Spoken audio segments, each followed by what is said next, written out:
দুর্নীতিবাজদের বিরুদ্ধে কড়া আইন আনছে রাজ্য সরকার। সোমবার বিধানসভায় পেশ হবে তোলাবাজি ও সম্পত্তি বাজেয়াপ্ত বিল। বিলটির পুরো নাম the West Bengal public safety and control of anti social activities bill 2026। বাজেটেও ছিল এই তোলাবাজি ও সিন্ডিকেট রাজ বন্ধে নতুন বিল আনার ঘোষণা। গুন্ডা দমনে কড়া ব্যবস্থা নেওয়ার কথা বহুবার বলেছেন মুখ্যমন্ত্রী শুভেন্দু অধিকারী। এবার কি তবে তোলাবাজি ও সিন্ডিকেট রাজের দিন শেষ হতে চলেছে? সোমবার একের পর এক বিল পেশ হবে রাজ্য বিধানসভায়। তার মধ্যে অন্যতম গুরুত্বপূর্ণ এই বিল, যেই বিলের মাধ্যমে রাজ্যে গুন্ডা দমন একেবারেই বন্ধ করে দেওয়া যাবে, এক কথায় বলাই যায়।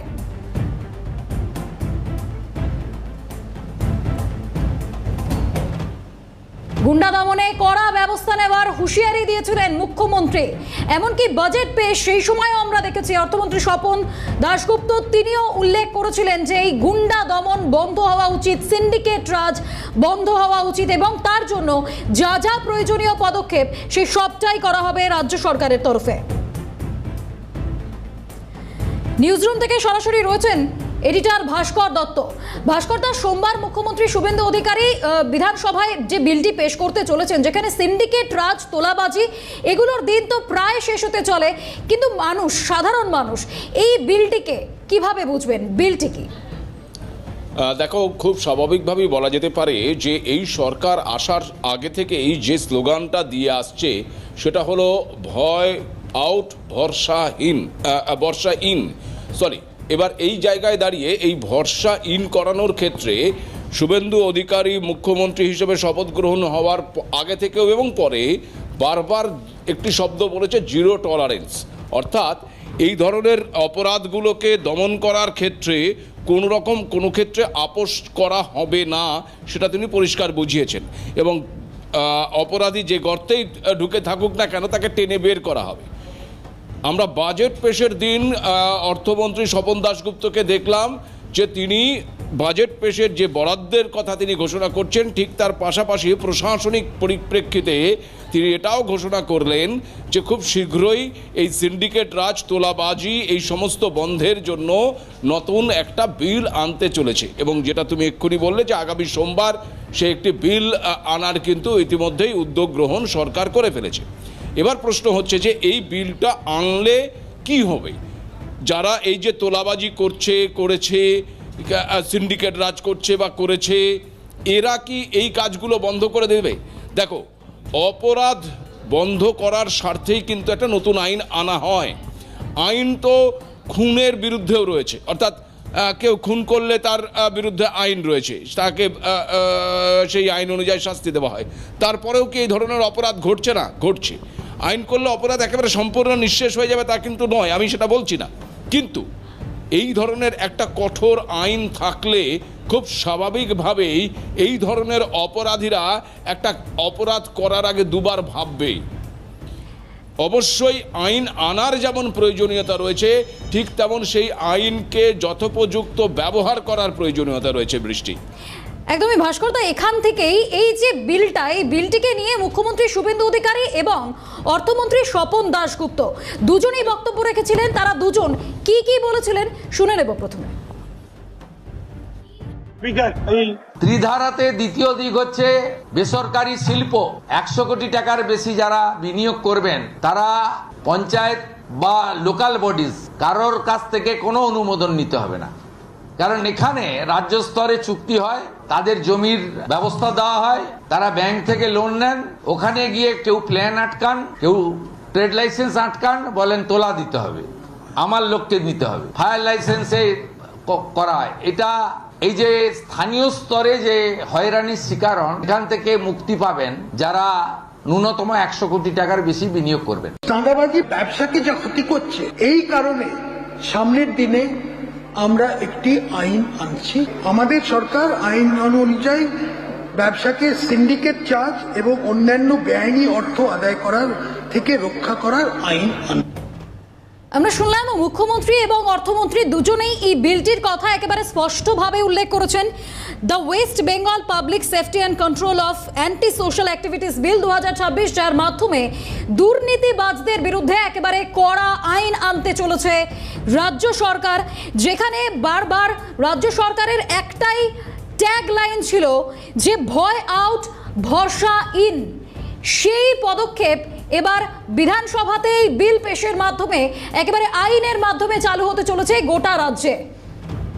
বাজেটে উল্লেখ ছিল সাধারণ মানুষের নিরাপত্তাহীনতার পরিস্থিতি যে তৈরি হয় তার মাধ্যমেই এই বিল সাধারণ মানুষকে অনেক বেশি নিরাপত্তা দেবে।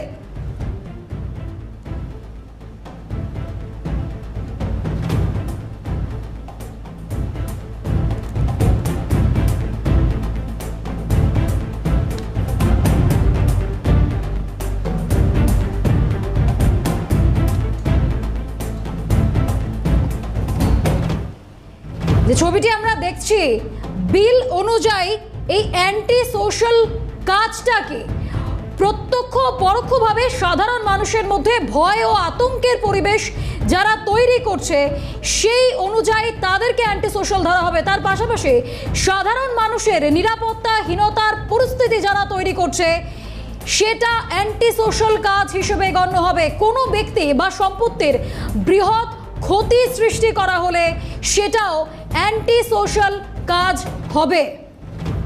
মানুষের সাধারণ জীবনযাত্রা এবং স্বাভাবিক শান্তি বিঘ্নিত করা এটাও অ্যান্টি সোশ্যাল কাজ হিসেবেই বিবেচ্য হবে এই বিল অনুযায়ী। কোনো বৈধ ব্যবসা বা পেশার কাজে বাধা সৃষ্টি করা হলে বিল অনুযায়ী সেটিও একটি অ্যান্টি সোশ্যাল কাজ হিসেবেই গণ্য করা হবে। আরও একবার চলে যাব, নিউজরুম থেকে রয়েছেন এডিটর ভাস্কর দত্ত। ভাস্কর, এই যে বিলটা ঠিক কাদেরকে অ্যান্টি সোশ্যাল হিসেবে ধরবে সেই বিষয়টা আমরা জানলাম, আরো বিস্তারিত অ্যান্টি সোশ্যাল হিসেবে ঠিক কাদেরকে গণ্য করা হচ্ছে? একেবারেই দেখো, অ্যান্টি সোশ্যাল কাজ কোনগুলো সেগুলো কিন্তু এই বিলের মধ্যে উল্লেখ করে দেওয়া হয়েছে এবং খুব স্বাভাবিকভাবেই সেখানে সাধারণ মানুষের প্রতি ভয় সৃষ্টি করা, এমন কোনো ঘটনা যে সাধারণ মানুষ তাতে ভয় পাচ্ছে, এমন কোনো ব্যক্তি যার মাধ্যমে সামাজিক পরিবেশে একটা আতঙ্কের বাতাবরণ তৈরি করেছে, এরকম তো আমরা দেখে এসেছি। আমরা তো এই জিনিসটা বিগত বছরগুলোতে দেখে এসেছি। পাড়ার দাদা, রাজনৈতিক দাদা, তিনি নেতা, তিনি যা বলবেন তাই হবেন, এমনকি তোমার বাড়িতে কি রান্না হবে সেটাও নাকি দাদা ঠিক করে দেবেন। তো এই ধরনের পরিস্থিতিতে সাধারণ মানুষ ভীত সন্ত্রস্ত হয়ে থেকেছে। আমরা সেটা শুধুমাত্র সাধারণ মানুষের পরিসরে নয়, আমরা সেটা টালিগঞ্জের আঙিনায় দেখেছি। টালিগঞ্জেও এই ধরনের দাদাগিরি চলেছে। এমনকি বহু শিল্পী যারা যোগ্যতা থাকা সত্ত্বেও তারা কাজ পায়নি।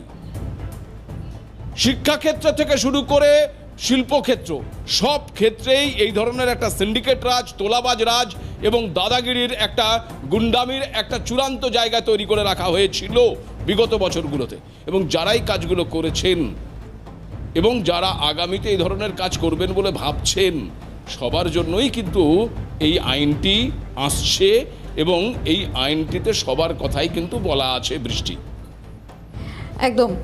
এই মুহূর্তে রাজনৈতিক বিশ্লেষক রাজাগোপাল ধর চক্রবর্তী আমাদের সঙ্গে রয়েছেন। রাজাগোপাল বাবু, আপনাকে ক্যালকাটা নিউজে অনেক স্বাগত। ভাস্কর দা এডিটর রয়েছেন আমাদের সঙ্গে। ভাস্কর দা, তোমার প্রশ্ন। রাজাদা, আপনি ইতিমধ্যেই জানেন যে রাজ্য সরকার একেবারে সরকারে আসার সময় পরিষ্কার বলেছিল যে ভয় আউট ভরসা ইন। তো সেই জায়গায় দাঁড়িয়ে গত বাজেটের আমরা ঘোষণা হতে দেখলাম যে একটি নতুন আইন আসছে এবং আগামীকাল সেই বিলটি পেশ হতে চলেছে। মূলত এই সিন্ডিকেট রাজ, গুন্ডাবাজি রাজ, তোলাবাজি, বালি খাদান থেকে যে বালি তুলে নিয়ে যাওয়া হচ্ছে বা কয়লা পাচার তৈরি হচ্ছে, এই সমস্ত যে অপরাধগুলোকে আছে এগুলোকে প্রিভেন্ট করার ক্ষেত্রে একটা কঠোর আইন আনা হচ্ছে। আমার প্রশ্ন প্রথমেই রাজাদা, যে এই ধরনের একটা কঠোর আইন আনাটা কতটা যুক্তিযুক্ত এই সময়ে দাঁড়িয়ে? হ্যাঁ, দেখুন, অত্যন্ত যুক্তিযুক্ত। বাজেট সাধারণত সরকারের আর্থিক প্রকল্পের কথা বলে, কিন্তু অর্থনৈতিক ব্যবস্থা সেটা অনেকটাই আটকে যায় যদি দেশে প্রশাসন এবং সেখানে যদি ল অ্যান্ড অর্ডার ঠিক না থাকে। এই গুন্ডাবাজি, তোলাবাজি, চাঁদাবাজি যাই বলি না কেন, এগুলো কিন্তু স্বচ্ছভাবে ব্যবসা করা, বাণিজ্যিক প্রতিষ্ঠান চালানো অত্যন্ত কঠিন হয়ে পড়ছিল পশ্চিমবঙ্গে। ছোটখাটো ব্যবসায়ী থেকে শুরু করে বড় ব্যবসায়ী সবারই একটাই যন্ত্রণা ছিল যে পশ্চিমবঙ্গের সর্বত্র এই গুন্ডাবাজি চাঁদাবাজি ব্যাপারটা রয়েছে।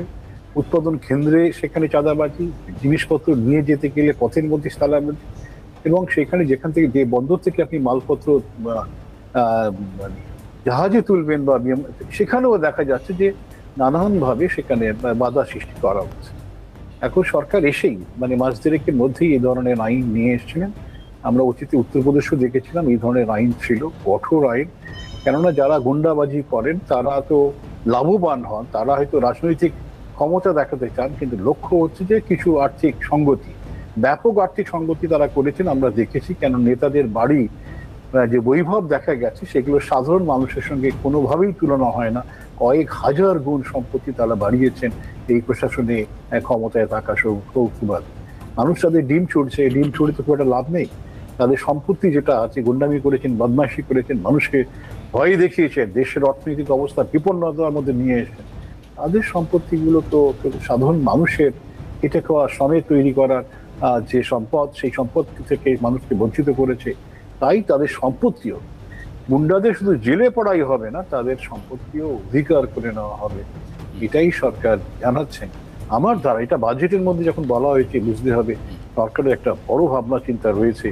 এই পশ্চিমবঙ্গে যে গুন্ডামিটা, যে ধরনের সম্পদ, বেআইনিভাবে সম্পদ সংগ্রহের চেষ্টা সারা পশ্চিমবঙ্গ জুড়ে তৃণমূলের শাসনে ঘটেছে, এই সম্পদগুলো যদি অধিকার করা যায় তাহলে কিন্তু হ্যাঁ, পুরো বাজেট না হলো বাজেটের একটা অংশ, তো বড় অংশ সেখান থেকে আর্থিক রাজস্ব সরকার আদায় করতেই পারে। হ্যাঁ, একেবারে রাজাদা, খুব স্বাভাবিকভাবেই আমরা প্রথম দিন থেকে মানে গত 15 বছরে যে দুর্নীতিগুলো আমাদের সামনে এসছে এবং যে পরিমাণের মানে আর্থিক পরিমাণের দুর্নীতি সামনে এসছে, এবং যেটা আপনি এক্ষুনি বললেন যে এই সমস্ত টাকাগুলোকে যদি মানে এই দুর্নীতির টাকাগুলোকে রিকভার করা যায়, এই দুর্নীতির দ্বারা নির্মিত সম্পত্তিকে বাজেয়াপ্ত করা যায়, তাহলে যে টাকাটা আসবে সেটা বাংলার রাজকোষ যে একেবারে তলানিতে নিয়ে গিয়ে ঠিকই দিয়েছে গত 15 বছরে, সেখানে একটা কিছু হতে পারে। আমার একটা প্রশ্ন এখানটায় স্যার, সেটা হলো যে একটা আইন, আমাদের ভারতবর্ষের একটা আইন রয়েছে যেটা এখন বিএনএস-এর বলা হচ্ছে, আগে আইপিসি বলা হতো। তো এরপরে আরও একটা রাজ্য সরকারকে আইন আনতে হচ্ছে, একেবারে সরকারে এসে ওই 1 মাস 15 দিন 1.5 মাসও হয়নি হয়তো, তার মাঝখানে আরেকটা আইন আনার ভাবনা ভাবতে হচ্ছে, একটা আইন আনতে হচ্ছে। এই প্রয়োজনীয়তার কথা আপনি বললেন। রাজ্যের যারা পূর্বতন সরকার ছিল তাদের বিরুদ্ধে তো এক নয় একাধিক দুর্নীতির অভিযোগ উঠেছে। আমরা তো কখনো এই ধরনের দুর্নীতি দমন করার ক্ষেত্রে কোনো আইন আনার কোনো উদ্যোগ কেন দেখতে পেলাম না বলে মনে হয় আপনার? হ্যাঁ, দেখুন, আগে যারা সরকারে ছিল তারা মনে করতো যে দুর্নীতিটা তাদের অধিকার, এবং তারা দেখা গেছে সরকারের সর্বোচ্চ প্রশাসনে আছেন যারা, তারাও রোজগার করতো এবং মাটির সর্বত্রই বলে বেড়াতো যে তোমরা এই যদি তোলাবাজি করো, তো টাকা তুলো, তাহলে পার্সেন্টেজ এই তোমরা পাবে আর আমাদেরকেই দিতে হবে। ফর্মুলাটা অলিখিতভাবে 75-25 এরকম বলা হয়। আমি সেটা কিভাবে হতো আমি সেটা জানি না, কিন্তু সর্বোচ্চ স্তরে এই যে মানি লন্ডারিং যেটা আমরা দেখেছি, MP prevention of PMLA act, prevention money laundering act অনুযায়ী কিন্তু সরকার, কেন্দ্রীয় সরকার ইডির মাধ্যমে অত্যন্ত সচেতন হচ্ছে। যে আগেকার সরকারের কিন্তু সেই জিনিসটা দেখতাম না। বড় বড় অধিক নেতা থেকে শুরু করে মাঝারি ছোট সবাই বিশাল ভাবে তো সম্পত্তি করেছে, এবং সরকার কোন নির্লিপ্ত ছিল। চুরি তো এটা ছোটখাটো ব্যাপার, এইভাবেই আগেকার সরকার বা আগেকার যারা ক্ষমতায় ছিলেন তারা দেখতেন। এখন যিনি সরকারে এসেছেন মুখ্যমন্ত্রী শুভেন্দু অধিকারী, তাকে আমরা দেখছি একেবারে অত্যন্ত মানে একেবারে নীতি একেবারে সচল নীতির উপর দাঁড়িয়ে, এবং একেবারে যেভাবে কঠোরভাবে উনি কথা বলছেন যে আমরা আইনের শাসন আনবো, দুর্নীতি রোধ করবো, খাবো না, যেটা মোদিজির কথা, খাবো না, খেতেও দেবো না, মানে অর্থাৎ দুর্নীতি 1 পয়সা খাবো না, 1 পয়সা খেতে দেবো, এই যে একদম অত্যন্ত দৃঢ়ভাবে এটাকে বলা এবং আইন প্রণয়ন করা। এবং অর্থমন্ত্রীও আমরা দেখলাম বাজেট অধিবেশনে যখন বলছেন, তাহলে বোঝা যাচ্ছে সরকার কোন ধরনের মানে নীতির মাধ্যম দিয়ে এগোতে চাইছে। এবং এখানে কিন্তু মানে সহজেই কেউ দুর্নীতি করে ছাড় পাবে এরকম ব্যবস্থায় নেই। মনে হচ্ছে আপনারা ভারতীয় ন্যায় সংহিতার নানান জায়গায় হয়তো এর রয়েছে, কিন্তু পশ্চিমবঙ্গের যে দুর্নীতিটা, এই তোলাবাজি, চাঁদাবাজি, এগুলো অন্যত করে দেখা যায় না। বাংলাদেশে আমি শুনলাম এগুলো হচ্ছে, কিন্তু মানে ভারতবর্ষে অন্য জায়গায় ঠিক সেভাবে নেই। এই ওয়েস্ট বেঙ্গল স্পেসিফিক এই আইন, আমাদের তো বিএনএ সারা ভারতবর্ষে প্রযোজ্য, ওয়েস্ট বেঙ্গল স্পেসিফিক আইনটাকে আনতে হয়েছে, যেগুলো আগে কেউ করেনি। আমরা আশা করব সরকার আইন আজকে যদি বিধানসভায়, সেটা বিধানসভায় সংবাদ পেশ করা হবে, যেটা নিঃসন্দেহে যা সংখ্যাগরিষ্ঠতা আছে সেটা আইনে পরিণত, বিল আইনে পরিণত হবে, এবং সেটা কঠোরভাবে তাকে কি করে ইমপ্লিমেন্টেশন করা যায় সরকার দেখবে। এবং একই সঙ্গে যারা দুর্নীতির সঙ্গে জড়িত, গুন্ডামির সঙ্গে জড়িত, রাহাজানির হিসাবের সঙ্গে জড়িত, তারা কিন্তু কিছুটা বোধহয় ভয় পাবে। এবং যেভাবে ডিল করা হচ্ছে, আমরা আসবো রাজা আপনার কাছে। আমি একটু বৃষ্টির কাছে যাচ্ছি। বৃষ্টি, বেশ, এই বিষয়টা নিয়ে আমরা আরো বিস্তারিত আলোচনায় ফিরবো, তবে দুজনকেই বলবো, আমাদের সঙ্গে এই মুহূর্তে ছিলেন রাজনৈতিক বিশ্লেষক রাজাগোপাল ধর চক্রবর্তী এবং এডিটর ভাস্কর দত্ত, দুজনকেই বলবো সঙ্গে থাকতে, আরো বিস্তারিত আলোচনা করবো। তবে ছোট্ট একটি বিরতির পর ফিরলাম, এবং যে আলোচনায় আমরা ছিলাম যে এই যে বিলটা আনা হবে সোমবার মুখ্যমন্ত্রী সেটিকে পেশ করবেন, কিন্তু এই বিল কিভাবে কাজ করবে? নয়া আইন অনুযায়ী প্রথমে অভিযুক্তকে আটক করা হবে। যদি বিগত 7 বছরের মধ্যে আটক ব্যক্তি একই অপরাধে দোষী সাব্যস্ত হন, কারোর নামে যদি 3টি আলাদা বিষয়ে চার্জশিট হয়ে থাকে, দ্রুত ব্যবস্থা গ্রহণের ক্ষেত্রে বিজ্ঞপ্তি জারি করে আটকের নির্দেশ দিতে পারে সরকার। ডিএম বা সিপিকে আটক করার নির্দেশ দেওয়ার ক্ষমতা দিতে পারে সরকার। আটকের নির্দেশ জারি হলে রাজ্যের যে কোনো জায়গায় তা কার্যকর হবে। অভিযুক্ত ব্যক্তি আত্মগোপন করলে তাকে প্রথমে হাজিরার নোটিশ দেওয়া হবে। নোটিশ অমান্য করলে 2 বছরের কারাদণ্ড কিংবা জরিমানা বা উভয়ই হতে পারে। এমনটাই, এইভাবেই কাজ করবে এই গোটা বিলটি। এই মুহূর্তে আমাদের সঙ্গে নিউজ রুম থেকে রয়েছেন এডিটর ভাস্কর দত্ত। ভাস্করদা, এই মুহূর্তে আমাদের সঙ্গে রয়েছেন প্রাক্তন পুলিশ কর্তা নজরুল ইসলাম। ভাস্করদা, তোমার প্রশ্ন। নজরুল দাস, সিএনএ স্বাগত আপনাকে। আপনি নিশ্চয়ই ইতিমধ্যে জানতে পেরে গিয়েছেন যে রাজ্যের নতুন সরকার এই তোলাবাজি, সিন্ডিকেট রাজ, এই সমস্ত রোধ করার স্বার্থে এবং যারা এই ধরনের কাজগুলো করছে তাদেরকে উপযুক্ত শাস্তির আওতায় আনার স্বার্থে একটি নতুন বিল আনতে চলেছে, এবং সেটা আগামী সোমবার পেশ হতে চলেছে। আমার প্রশ্ন, যে প্রিভেন্টিভ মেজার্সগুলো এই বিলটিতে রাখা হয়েছে, সেখানে বলা হচ্ছে কারা অ্যান্টি সোশ্যালের আওতায় আনা হবে, তাদের একটা ক্রাইটেরিয়া দেওয়া হয়েছে, এবং কাদেরকে গুন্ডা বলা হবে সেই তার একটা ক্রাইটেরিয়া রয়েছে, এবং বলা হয়েছে যে একটা কমিটিও থাকবে, অ্যাডভাইজারি কমিটি। এই ধরনের অভিযোগ আসলে তাকে প্রথমে আটক করা হবে, এবং এই আটক করার নির্দেশ সরকার পুলিশ কমিশনার বা ডিএমকে দিতে পারে। ডিএমকে এই সরকার, পুলিশ কমিশনারকে সরকার নির্দেশ দিলে পুলিশ সেই কাজ করবে, এবং আটক করার পর 3 মাসের মধ্যে ওই তার সংক্রান্ত সমস্ত রিপোর্ট আবার উপদেষ্টা কমিটির কাছে পৌঁছবে। এই উপদেষ্টা কমিটি সব কিছু খতিয়ে দেখে পর্যবেক্ষণ করে সেইটা সম্পর্কে সিদ্ধান্ত নেবে। এই টোটাল যে প্রক্রিয়াটা, আইনি প্রক্রিয়াটা, আপনি কিভাবে দেখছেন? যখন আইন করা হচ্ছে অপরাধীদের বিরুদ্ধে, সেটা আমি খারাপ বলবো না, কিন্তু আমার ব্যক্তিগত মত, আমাদের এখানে যে আইন ইতিমধ্যে আছে তাতেই গুন্ডা বদমাশদের সাহায্য করা যায়, সেটা যদি সঠিকভাবে প্রয়োগ করা যায়। আমি একটা উদাহরণ দিয়ে বোঝানোর চেষ্টা করছি।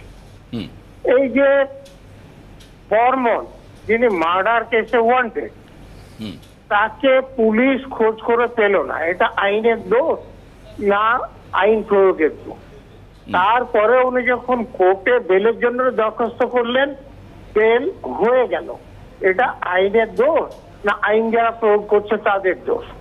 এরপরেও উচ্চ আদালতে গিয়ে তার বেল ক্যান্সেল হলো, কিন্তু তদন্তকারী অফিসার চার্জশিটে তার নামই রাখলো না। অন্য অপরাধ করার সময় সে যখন ধরা পড়লো তাকে ছেড়ে দিতে হলো। এটা আইনের দোষ না আইন প্রয়োগ করার দোষ? আমি যেটা বোঝাতে চাইছি যে যতই ভালো আইন হোক, সেটা ঠিক মতো প্রয়োগ না করলে তার অপব্যবহারই হবে, লাভ হবে না। বলুন। একেবারেই খুব স্বাভাবিকভাবেই আপনি যে উদাহরণটা দিলেন, এটা নিয়ে তীব্র বিতর্ক তৈরি হয়েছিল, এ বিষয়ে কোনো সন্দেহ নেই। কিন্তু এই বিলে আরও একটা গুরুত্বপূর্ণ বিষয় রয়েছে।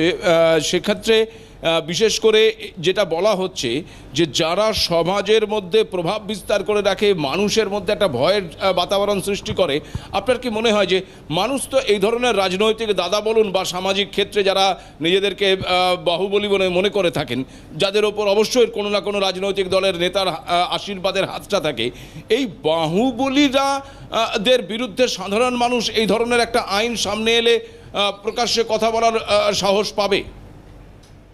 দেখুন, এই যে মার্ডার কেসের আইন কি ছিল না, আমি যে উদাহরণটা দিলাম, কথা বলতে পেরেছে না, কথা বলে কোনো লাভ হয়েছে?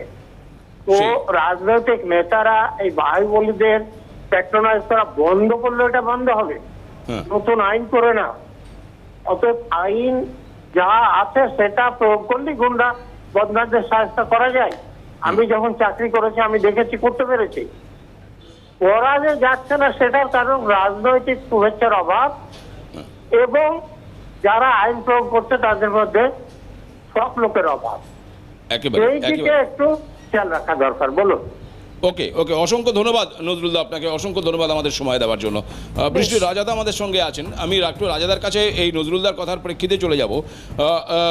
রাজাদা, নজরুলদা বলছেন যে প্রথমত আইন আমাদের আগেও ছিল, এখনও আছে এবং নতুন একটা আইন আসছে, তাতে কোনো আপত্তি নেই, কিন্তু আইনের সঠিকভাবে প্রয়োগ, আপনিও এই কথা বলছিলেন এবং সেক্ষেত্রে তিনি বেশ কিছু উদাহরণ আমাদের সামনে দিলেন, যে উদাহরণগুলো অত্যন্ত বিতর্কিতভাবেই আমাদের সামনে এসেছিল। প্রশ্ন হচ্ছে যে তাহলে এই একটি আইনের ওপর আরেকটি আইন যুক্ত করা এবং তাকে ইমপ্লিমেন্ট করা, এবং এই ইমপ্লিমেন্টের ক্ষেত্রে আপনার কি মনে হয় যে বর্তমান সরকার যেভাবে এগোচ্ছে তাতে এর ইমপ্লিমেন্টটা সদর্থক ভূমিকা আমরা দেখতে পাবো? সরকারের আরো আমাদেরকে দেখতে হবে কিভাবে, এখনো পর্যন্ত যেভাবে রয়েছে সরকার দৃঢ় প্রতিজ্ঞ, এটাই মনে হচ্ছে। আগামী দিনে সে তার প্রতিজ্ঞ কতটা বজায় রাখবে সেটা তো আমাদের দেখতে হবে। এখন থেকে যদি বলি তাহলে আমাকে লোকে ভাববে আপনি সরকারের হয়েই কথা বলছি, আমি তো সেটা করতে পারি না। যেটা হচ্ছে যে দেখুন, একটা নতুন আইন আসলে কি একটা ভয়ের বাতাবরণ সৃষ্টি হয়। আইন নিশ্চয়ই আমাদের যে ক্রিমিনাল অ্যাক্ট যেগুলো আছে বা এখন ভারতীয় ন্যায় সংহিতা সবই বলা আছে, তার মধ্যে যদি একটা নতুন আইন এসে যায়, হয়তো আমি জানি না এর কোনটা বিএনএস এর মধ্যে নেই, সেটা আমি আইন বিশেষজ্ঞই বলতে পারবে। তবে একটা যখন নতুন আইন আসে, স্বাভাবিকভাবেই যারা এই অসাময়িক কার্যক্রমে লিপ্ত থাকেন তাদের মধ্যে একটা ভয় তৈরি হয়। সরকার তাদের এতটা মেজরিটি আছে, তারা পুলিশকে যেভাবে দলদাসে পরিণত করেনি, তারা নিরপেক্ষভাবে পুলিশ কাজ করছে। পশ্চিমবঙ্গ পুলিশের যথেষ্ট সুনাম আছে সুন্দরভাবে কাজ করা। একেবারে অসংখ্য ধন্যবাদ রাজাদা, আপনাকে আমাদের সময় দেওয়ার জন্য অসংখ্য ধন্যবাদ। রাজাগোপাল চক্রবর্তী ছিলেন আমাদের সঙ্গে, বিশিষ্ট রাজনৈতিক বিশ্লেষক। এবং আমি একটু বৃষ্টি রাজাদার প্রসঙ্গ টেনে বা নজরুলদার প্রসঙ্গ টেনেই আসবো। সেখানে বলার জায়গা যে রাজ্যের যে পুলিশ তারা কিন্তু দক্ষ নয় এমনটা নয়, রাজ্যের পুলিশ দক্ষতার প্রমাণ কিন্তু দিচ্ছে। আমরা এখন দেখতে পাচ্ছি যে একেবারে নেপালের সীমান্তবর্তী এলাকা থেকেও কিন্তু অপরাধীকে ধরে নিয়ে চলে আসছে। এই পুলিশই এতদিন ঘুমিয়েছিল, এই পুলিশই এখন জেগে উঠেছে এবং আগামী দিনে এই পুলিশের দ্বারা এই ধরনের গুন্ডা দমন এবং অসামাজিক কার্যকর্ম আটকানোর ক্ষেত্রে সরকারের এই নতুন আইন পুলিশকে কতটা সাহায্য করে, পুলিশকে আরো কতটা এগিয়ে দেয়, এখন সেটা অবশ্য দেখার বিষয় রয়েছে। একদমই, অবশ্যই আমাদের সেদিকে অবশ্যই নজর থাকবে। নিউজরুম থেকে ছিলেন